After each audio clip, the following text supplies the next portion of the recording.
Oh man. Okay, so it's 1:36. I'm awake. I seem to sleep at all the wrong times. I'm in my dress-up turtleneck, which there's some funny stories about this dress-up turtleneck. First of all, like I have never worn white this close to my face in my entire life. Which isn't to say like I don't know. I can't decide on this shirt. My aunt gave it to me. I like turtlenecks. I tried the shirt tonight. It's my brother's birthday dinner. Went to a fabulous Italian restaurant, had a fabulous meal, and my dad shelled out the cash for it, which is always nice. And we had calamari beforehand, and I had capered sauce, lemon on my chicken. Can't beat it. Can't beat it. My brother had veal marsala, so he's super decadent. But he's running 5 miles a week, so I guess he gets to do that. Yeah, it's pretty fun. My family's real tight. My brother and my dad and I are real tight. My mom has. It seems like my mom's kind of gotten left out of the picture recently, but she's made some decisions in her life that are kind of. I don't know. I mean, I can't really judge for sure. I think like it was very overt how my dad took the divorce, but my mom, like, she really didn't talk about it much, and it seemed like nothing was wrong. I think there's like a lot more wrong than we thought. But for what it's worth, like, I'm ready for the Taco Bell after the chicken scallopini. You know, it's like mathematics. You know. Speaking of which, okay, so remember, I don't know how many of the videos you watched, but I was making a comment in one video how like you know chicks at Princeton in the math department with like calculating manifolds and topography and shit. Well, it turns out, I don't know if they're from Princeton, but there is in fact a channel for that exact stuff. It's called, I think it's Cast Lasters or Cat Lasters. I can't remember which. And like they're like sitting there with all these like crazy like topographical things and like trying to get you to like understand it, like by making something that looks kind of like a placemat or something. And like I'm sorry, like I mean. Some people that are smart are very well aware of this and they turn into total pricks, but there are not very many people that can understand that shit. Okay, so like don't even try to teach it to people. Like, everybody should take at least a semester of calculus and flunk it if they can't understand it, but everybody should take it. But as far as like topography and manifolds and that shit, there are just people that can't understand that. I happen to be one of them. It's just the way it is. I mean, like, you know, it's like,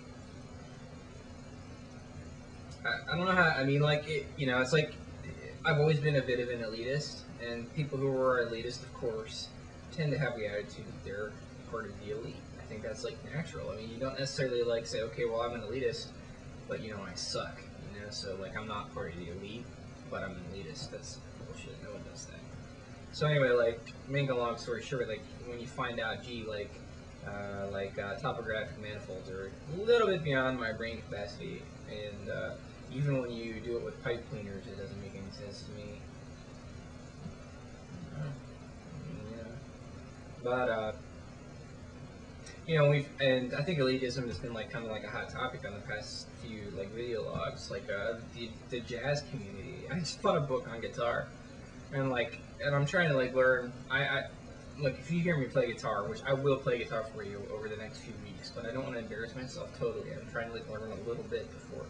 I haven't been playing guitar very long, and my guitar is kind of finicky and it has a real wide neck, and the nut is kind of fucked up. And anyway, it's not exactly like the not like the easiest way of learning to play guitar.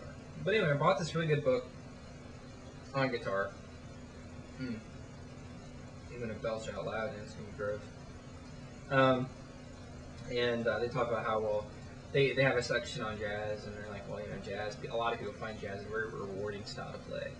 And so like it made me kind of laugh, and it's because like jazz is very rewarding. I mean, once you get the idea of how jazz should sound, and which takes a while. I mean, jazz is a very complex form of music, but when you get it's a very enjoyable music to play. There's a lot of creativity. You get a chance to improvise, but I mean, it is a very rewarding style of music to play. That is true. I mean, this book is not bullshit. The problem is, like, on the way to getting some mastery over jazz harmony, jazz theory, and then, the Great American Songbook, which is, you have to know that in order to be a real good jazz player. News to some jazz people who can only play like 6 tunes, like Freddie Freeloader, shit like that. But anyway, like, make long story short, like, getting to that point, which is not an easy thing to do, and probably takes 10 or 15 years, if not 20. And also, I don't think that jazz is something you can teach to a child. I don't know, like it's funny because classical music, like when I look at the classical music scene, the big thing is to start them as young as possible, and to just train the shit out of them until they're about 15, and then they make a shitload of money, which the people who are training them and all that shit make a lot more money than they do. And then, like, they just fade off unless they happen to be like a real prodigy, or they happen to be ambitious enough to be a good conductor or something like that.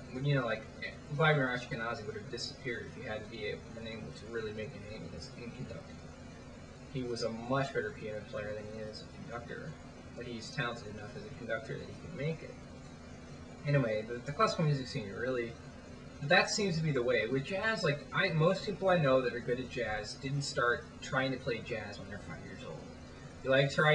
They were playing other styles of music, and they were like 18 or 19, and like, man, this, like, John Coltrane guy is doing something that I can't quite understand, and they like start studying the music, and it really, like, I have a lot of people. I have people in my life that do encourage me in music, and they're telling me, look, when you're 40, jazz is going to sound completely different. You're going to have a completely different look at it. You're going to have a lot of skills that you don't have right now. I mean, so, like, jazz is kind of like more of an old man's game than, like, violin. Well, once you're 17, like, sorry, your fingers are too big. Sorry, fuck you, or whatever. I don't know what the age is, but trust me, they dump them fast. They really do. They take advantage of people bad. And the parents who put their kids into that shit are just sick. But anyway, make long story short, like, jazz is kind of one of those things. So it's maybe like, it kind of comes with maturity, and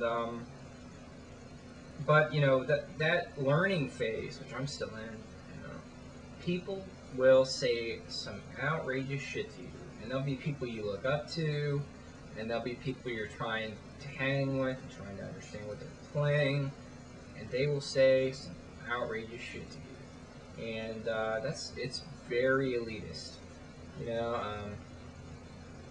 like, for example, like, let's say someone calls a real tough tune, like Giant Steps.